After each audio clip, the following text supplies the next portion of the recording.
मध्य प्रदेश के खंडवा की जेल से फरार हुए सिमी के आतंकियों का अभी तक कोई सुराग नहीं मिला है। इस बीच खुफिया सूत्रों से जानकारी मिली है कि सिमी के सभी 5 आतंकियों के पास फर्जी आईडी कार्ड्स हैं और कम से कम 8 सिम कार्ड हैं। इन सिम कार्ड्स के जरिए सिमी के आतंकी पाकिस्तान से संपर्क साधते हैं। सूत्रों से मिली जानकारी के मुताबिक ये सभी आतंकी आईएसआई के संपर्क में हैं और इन सभी को देश के कई शहरों में आतंकी हमले की जिम्मेदारी दी गई है।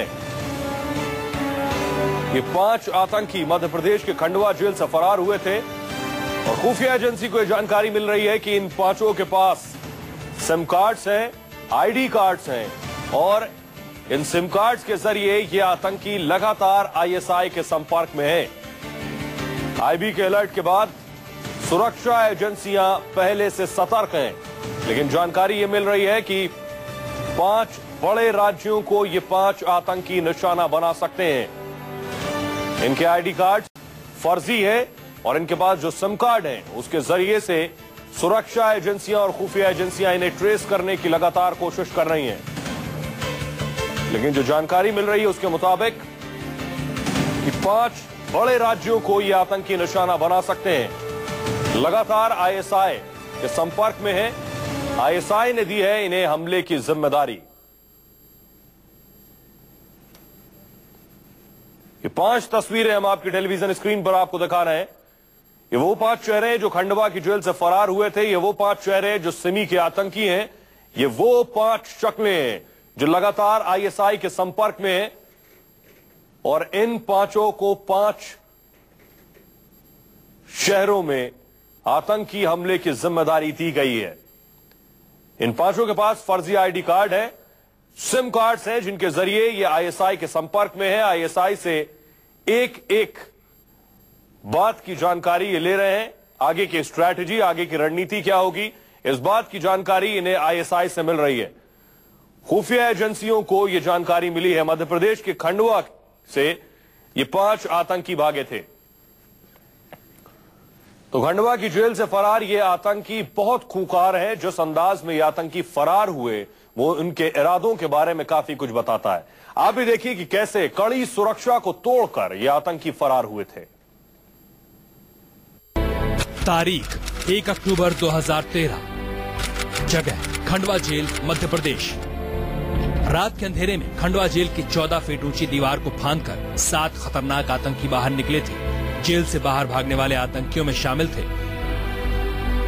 अमजद रमजान, असलम अयूब, जाकिर बदरुल, इजाजुद्दीन, महबूब, अबू फैजल और आबिद मिर्जा। जेल से भागने के दौरान सिमी आतंकियों का सामना गश्त कर रहे 4 कांस्टेबल से हुआ। हाथापाई के दौरान आतंकियों ने कांस्टेबल्स पर चाकुओं से हमला कर दिया। इसके बाद अंधेरे का फायदा उठाकर सिमी की ये दहशतगर्द वायरलेस सेट और राइफल लेकर फरार हो गए। हालांकि सुबह सर्च ऑपरेशन में पुलिस ने एक आतंकी आबिद मिर्जा को दबोच लिया था। बाकी के 6 सिमी आतंकियों का कोई सुराग पुलिस के हाथ नहीं लगा था। दिसंबर 2013 में सिमी आतंकी अबू फैजल को भी एटीएस ने पकड़ लिया। 5 आतंकी तब से लगातार पुलिस को चकमा देने के लिए अपना ठिकाना बदल रहे हैं। देश की खुफिया एजेंसियां भी इन आतंकियों की तलाश में लगातार जुटी हुई थीं। सितंबर 2014 में सिमी के शैतानों का सुराग तब मिला जब बम बनाते हुए धमाका हुआ।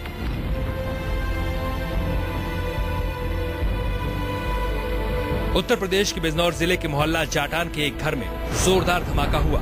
ब्लास्ट में एक आतंकी जख्मी भी हुआ, लेकिन उसके बाकी के साथी फौरन उसे लेकर वहां से फरार हो गए। पुलिस जब मौके पर पहुंची तो वहां कोई आतंकी तो नहीं मिला, लेकिन विस्फोटक और हथियार जरूर बरामद हुआ। पुलिस ने तफ्तीश की तो पता चला कि धमाका बम बनाने की कोशिश में हुआ और बम बनाने में वही 5 आतंकी शामिल थे जो खंडवा जेल से फरार हुए थे। पता चला कि सभी आतंकी फर्जी नाम और पहचान के साथ करीब 4 महीने से उसी मकान में रह रहे थे जहां धमाका हुआ था। उस वक्त पूरे इलाके में सिमी के इन आतंकियों की तलाश की गई थी। यूपी पुलिस ने सर्च ऑपरेशन में ड्रोन की भी मदद ली थी, लेकिन ये दहशतगर्द गायब हो गए। हालांकि बिजनौर से पुलिस ने आतंकियों की मदद के आरोप में एक महिला और एक शख्स को गिरफ्तार किया था।